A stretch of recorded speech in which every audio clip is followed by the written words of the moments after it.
रामगढ़ छोटा सा गांव था। दिन में खेतों की चहल पहल, तालाब पर औरतों की हंसी और बच्चों की किलकारियां गूंजती। सब कुछ सामान्य दिखता, लेकिन सूरज ढलते ही गांव बदल जाता। दरवाजे बंद हो जाते, गलियां वीरान हो जाती। वजह थी गांव के बाहर खड़ा वो पुराना पीपल का पेड़, जिसे देखकर हर किसी की रूह कांप उठती। तू उधर मत जा, वहाँ रात को भूत रोते हैं। हाँ, मेरी अम्मा कहती है उस पेड़ में कोई रहता है। तभी वहां पर गांव के बुजुर्ग श्यामलाल आते हैं और बच्चों को चेतावनी देते हैं। अरे अरे, कान खोल कर सुन लो। अंधेरा होने से पहले ही घर पहुंच जाना ठीक है। उस पीपल के पास जो गया वो लौटा नहीं बेटा। भगवान बचाए उस दिशा से। दिन में भी दिल कांपता है वहां देख के।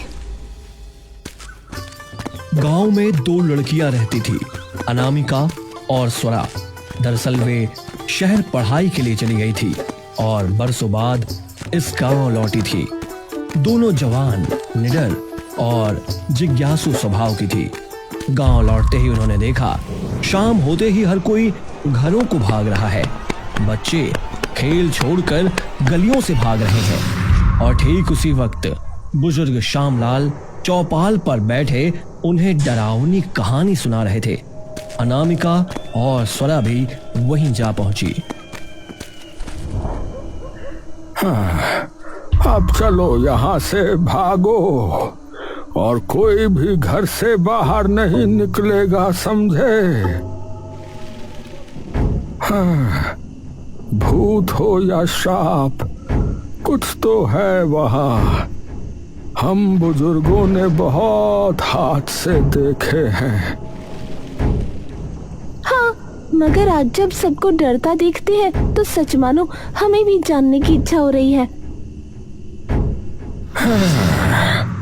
तुम दोनों शहर में रहकर सब भूल गई हो। यहाँ रात ढलते ही हवाएं भी अजीब तरह से साएं साएं करने लगती हैं। जिज्ञासा अच्छी चीज है, लेकिन उसके साथ सावधानी का होना भी उतना ही आवश्यक है बेटी। गांव वाले उस दिशा की ओर झांकते तक नहीं थे।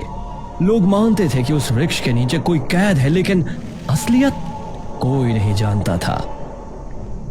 लेकिन ऐसा क्या है उस पेड़ में जो सब लोग पेड़ की तरफ देखना तक नहीं चाहते? क्या वाकई वहाँ कुछ है? डरने से सच नहीं बदलता स्वरा। असलियत का पता तो वहीं जाने पर होगा। बिटिया, ऐसी बातें मुंह से मत निकालो। वो जगह तुम्हारे जैसी नादान लड़कियों के लिए नहीं है। दादा, अगर असलियत किसी को नहीं पता तो ये मान्यता कैसे फैली? क्योंकि जिसने भी उस पेड़ के पास कदम रखा वो लौटकर गांव में दिखाई नहीं दिया। नाम पहचान सब वहीं खत्म हो गया। या तो वो कहानियों में गुम हो गए या फिर आपके डर ने उन्हें निगल लिया।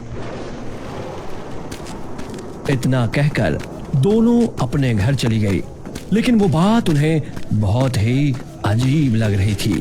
क्या आज भी भूत प्रेत होते हैं या फिर ये सब बस किस्से कहानियां हैं? घर पहुंचते ही इतने सालों बाद गांव आए हैं और टाइम पास के लिए भूत वाली कहानी मिल गई। लोग चाहे जो कहें, लेकिन अगर सच में उस पेड़ के पास कुछ है तो हमें पता करना चाहिए। तू हमेशा ऐसे ही बोलती है, लेकिन अगर सचमुच कुछ हुआ तो भी डरकर भागना सही नहीं है। सच का सामना करना चाहिए। एक रात अनामिका ने एक बेहद अजीब सपना देखा। उसने देखा कि एक बूढ़ा आदमी सफेद लंबे बालों वाला कांपते हाथों से उसकी ओर बढ़ रहा है और उसे आवाज दे रहा है। मुझे मुक्त करो, मेरी मदद करो, वरना सब नष्ट हो जाएगा। स्वरा, मैंने सपना देखा, एक बूढ़ा आदमी मदद मांग रहा था, कह रहा था मुक्त करो वरना सब नष्ट हो जाएगा। ये तो बहुत डरावना है, लेकिन इसका मतलब क्या हो सकता है? पता नहीं, लेकिन जो भी है वो बहुत बुरा और डरावना था। कुछ दिनों तक वही सपना उसे बार बार आने लगा। फर्क बस इतना था कि अब वही सपना स्वरा को भी आने लगा। स्वरा ने अनामिका को अपनी बात बताई। अनामिका, मैंने भी वही सपना देखा, वही बूढ़ा, वही शब्द, वही मदद की पुकार। कमाल है, एक ही सपना हम दोनों को, ये संयोग नहीं हो सकता। अगली सुबह जब वो गांव में घूमने निकली तभी थोड़ी परेशान दिखी और उन्हें सामने चौपाल पे श्यामलाल दिखा गए। उनके पास जाकर उन्होंने कहा, दादा, हमें अजीब सपने आ रहे हैं। पेड़ और कोई बूढ़ा आदमी दिखता है। लगता है जैसे हमें सच दिखाया जा रहा हो। अरे सपने कभी कभी हमें चेतावनी देते हैं, कभी वो चेतावनी, कभी सच और कभी सपने सपने ही होते हैं। तो हम इसे क्या समझें? अरे इसे सपना समझकर भूल जाओ और क्या। इतना कहकर श्यामलाल वहां से चले जाते हैं, लेकिन अनामिका और स्वरा कुछ सोचती है और उसी शाम दोनों ने हिम्मत जुटाई और उस वृक्ष के पास पहुंची। सूरज ढल चुका था, चारों ओर धुंध और अजीब सा सन्नाटा था। पीपल के नीचे मिट्टी उखड़ी हुई थी, वहां से एक अंधेरी सुरंग जाती दिखी। अनामिका देख, यहाँ पर एक रास्ता है। अरे हाँ, चल चलते हैं, आज सच का पता लगा ही लेते हैं। दोनों ने हाथ कसकर पकड़े और मशाल लेकर उस अंधेरे सुरंग में उतर गई। मशाल की लौ कांप रही थी, जैसे हवा भी उन्हें रोकना चाहती हो। अनामिका, हम अंदर तो आ गए हैं, लेकिन यहाँ अंधेरा बहुत गहरा है, मुझे बहुत डर लग रहा है। हाथ पकड़ो स्वरा, डर कर कुछ नहीं मिलेगा, हमें सच जानना है। मशाल की लौ भी अजीब तरह से हिल रही है, लगता है जैसे कोई हमें देख रहा हो। सावधान रहो, हर कदम सोच समझ कर रखना, यहाँ सिर्फ अंधेरा ही नहीं, खतरा भी है। सुरंग के अंधेरे में चलते हुए अचानक अनामिका और स्वरा को किसी बूढ़े आदमी की आवाज सुनाई दी। बेटियों, मेरी मदद करो, मैं यहाँ कैद हूँ, मुझे बचाओ। अनामिका और स्वरा ने देखा कि ये आवाज तो किसी अदृश्य दिशा से आ रही थी। अचानक उनके सामने एक धुंधली परछाई उभरी जो धीरे धीरे आकार ले रही थी। अनामिका, क्या वो वही बूढ़ा है? हाँ, उसकी आत्मा हमें बुला रही है, हमें उसकी मदद करनी होगी। वहां बूढ़ा रोता हुआ एक जंजीर से बंधा था। उसकी आंखों में डर और आशा दोनों झलक रहे थे। बाबा, आपको ऐसे किसने जंजीरों से जकड़ा है? उस मंत्रिका ने, उस मंत्रिका ने। मंत्रिका कौन है?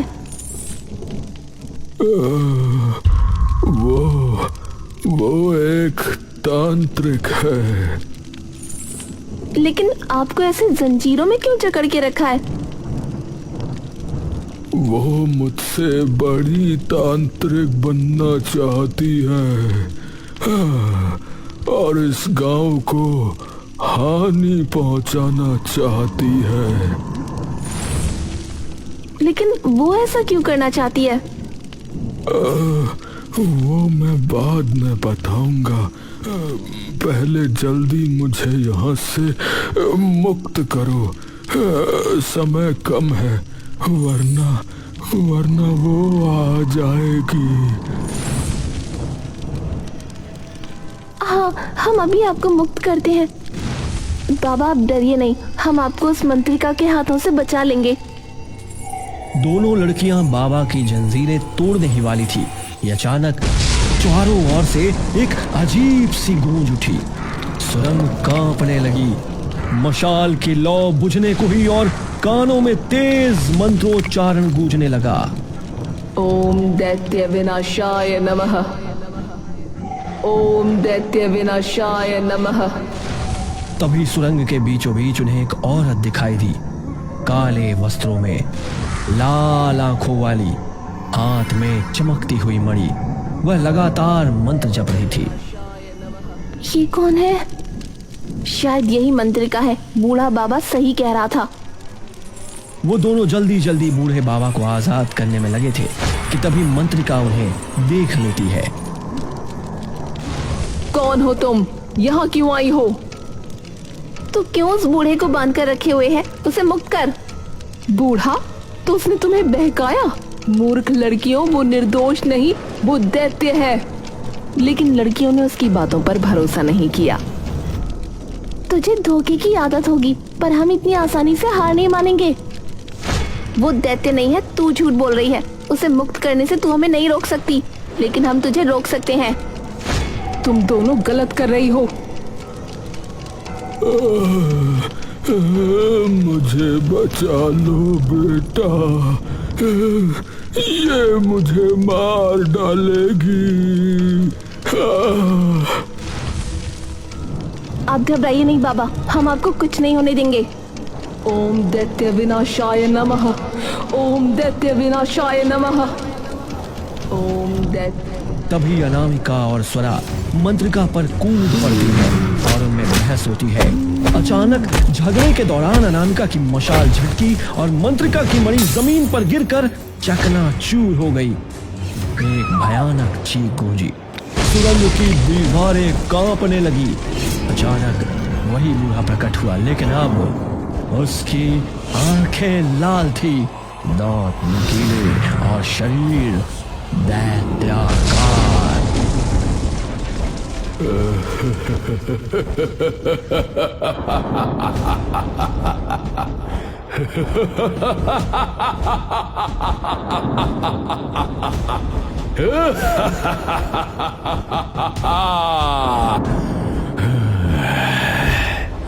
आखिरकार आजाद हो गया मैं।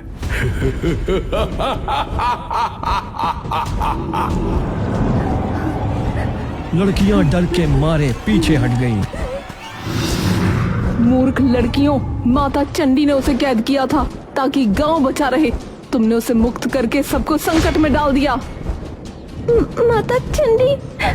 हाँ, माता चंडी, जो गांव की कुल दैवत है, और मैं उनकी वाहक हूँ।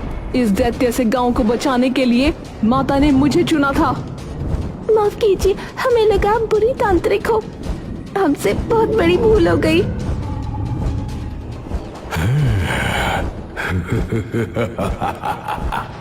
अब कोई नहीं बचा सकता तुम्हारे गांव को।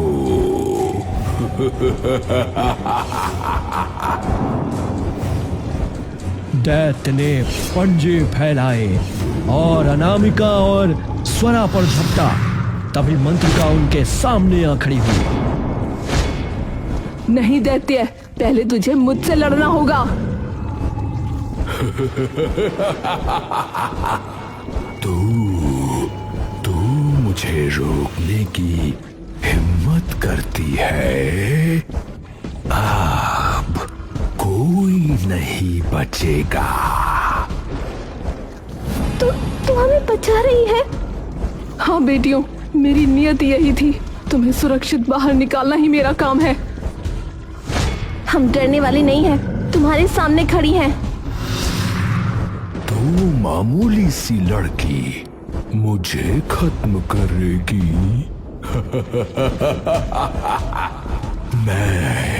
मैं तुम सबको खत्म कर दूंगा।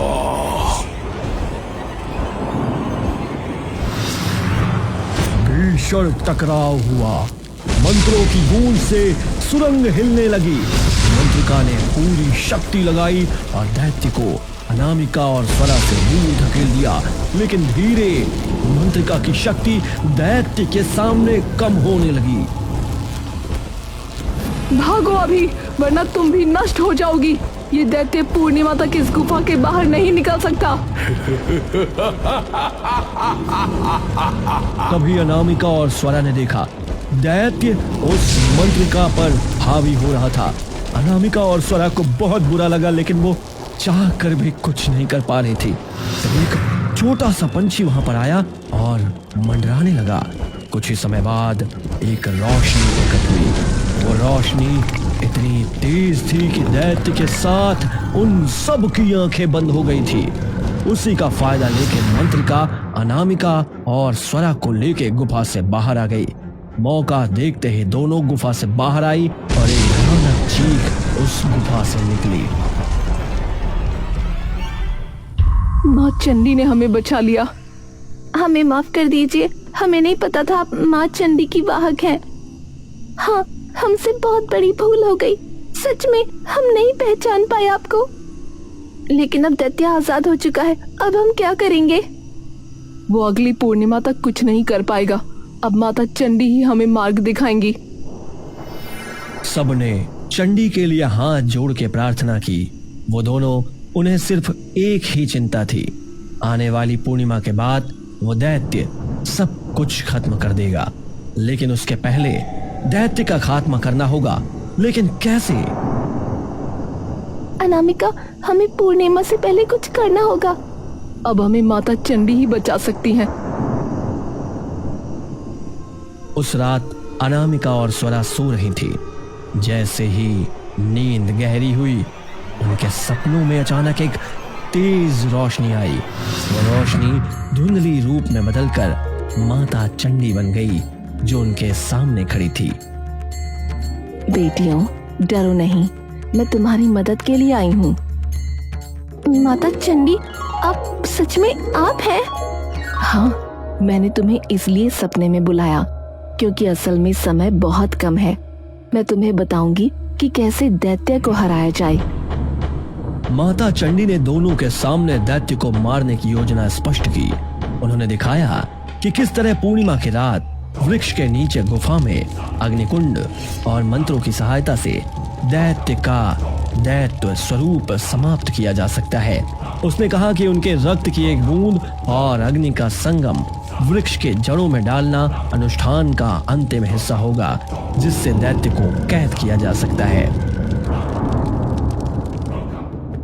हम करेंगे माता चंडी, लेकिन ध्यान रखना, डरना नहीं है। दैत्य तुम्हें डराएगा, तुम्हारे मन को कमजोर करेगा। तुम दोनों को अपने साहस और विश्वास से काम लेना होगा। माता चंडी ने दोनों को मंत्रों की आवाजें और अग्निकुंड की तैयारी का अभ्यास करवाया। उसने दिखाया कि दैत्य प्रकट होते ही कैसे उसकी शक्ति को कम किया जा सकता है और कैसे उसका शरीर धीरे धीरे राख में बदल सकता है। जब दैत्य प्रकट होगा, तुम दोनों केवल अनुष्ठान और मंत्रों पर ध्यान दो। डर के सामने मत झुको। याद रखना, ये लड़ाई सिर्फ बाहरी नहीं, अंदर की भी है। जैसे ही शाम हुई, मंत्रिका अनामिका और स्वरा ने माता चंडी की हिदायतों को याद करते हुए पूर्णिमा की रात के लिए डरते हुए वृक्ष के गुफा में तैयारी शुरू कर दी। चारों ओर दीपक जलाए गए और मंत्रों का जाप शुरू किया। ओम दैत्य विनाशाय नमः, ओम दैत्य विनाशाय नमः। माता चंडी ने सब सिखाया, अब हम तैयार हैं। अब दैत्य को मरना ही होगा। जैसे ही उन्होंने मंत्र पढ़ना शुरू किया और रक्त अग्नि का संगम किया और वृक्ष को जड़ों पर डाला, जमीन कांपी और आसमान में काले बादल छा गए। दैत्य प्रकट हुआ, उसकी लाल आंखें भड़क रही थी। तुम मुझे बांध नहीं सकती। मैं अजेय हूं।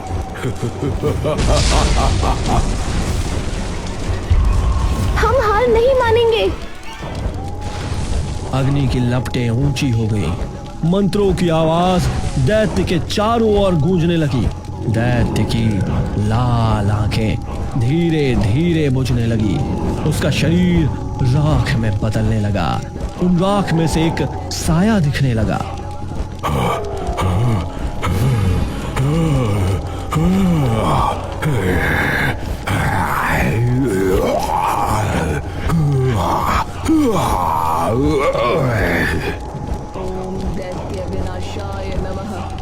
जैसे ही दैत्य राख में बदलने लगा, अचानक चारों ओर धुंध गहरी हो गई। उस धुंध के बीच एक रोशनी फैलने लगी और उसी रोशनी से बूढ़ा दादा प्रकट हुए।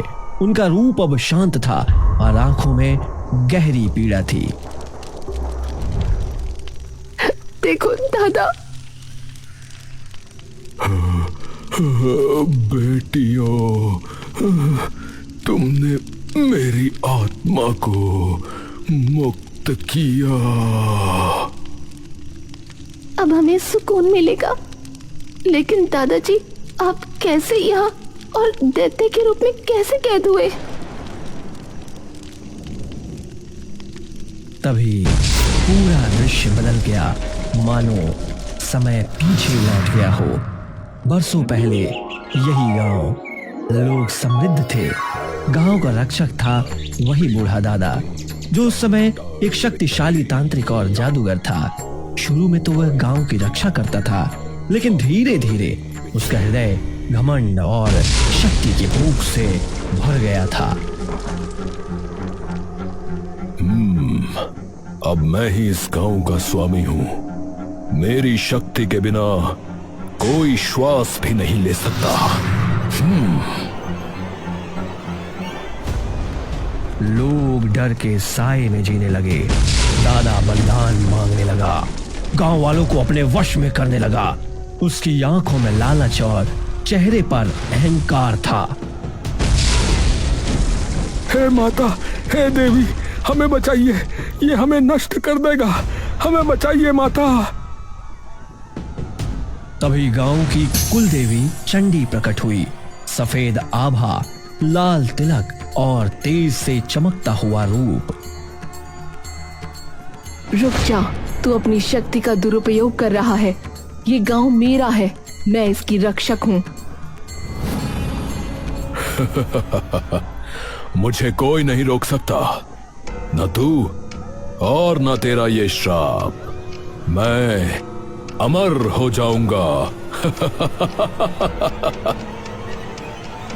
दादा ने चंडी को ललकारा, मंत्रों से युद्ध छेड़ दिया, लेकिन देवी के सामने उसकी शक्ति कमजोर पड़ गई। देवी ने दंड देते हुए अपने त्रिशूल से धरती पर आघात किया। अहंकारी, तू दैत्य बनकर उसी वृक्ष की जड़ों में कैद रहेगा। जब तक तेरी आत्मा अपने पापों का पश्चाताप नहीं करेगी, तू शांति नहीं पाएगा। और देखते ही देखते दादा का रूप विकृत होकर दैत्य में बदल गया। उसकी आंखें लाल, शरीर भयानक और जंजीरों में जकड़कर पीपल की जड़ों के नीचे कैद हो गया। गांव डर के साए में जीता रहा और यही बन गया श्रापित वृक्ष। धुंध छट गई। बूढ़ा दादा आंसू भरी आंखों से अनामिका और स्वरा को देख रहे थे।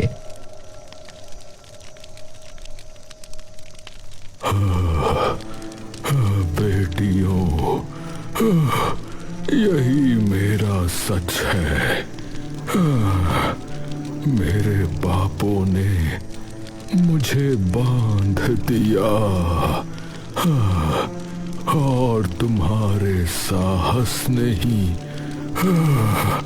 मुझे मुक्ति दी। तभी प्रकाश का एक गोला बना और उसी से मां चंडी प्रकट हुई, लेकिन इस बार वो भयावह नहीं बल्कि कुल देवी के दिव्य स्वरूप में थी। आप तो गांव की रक्षक देवी हैं। हमें लगा आप तांत्रिक थी। मैं तुम्हारे गांव की कुल देवी हूँ। मुझे चंडी नाम से पूजा जाता है, लेकिन जब दैत्य की शक्ति बढ़ने लगी तो मैंने खुद को गुप्त रूप में छिपा लिया ताकि सही समय पर उसे रोक सकूं। मां चंडी ने दोनों लड़कियों के सिर पर हाथ रखा, उनकी आंखों में आत्मविश्वास और साहस भर दिया।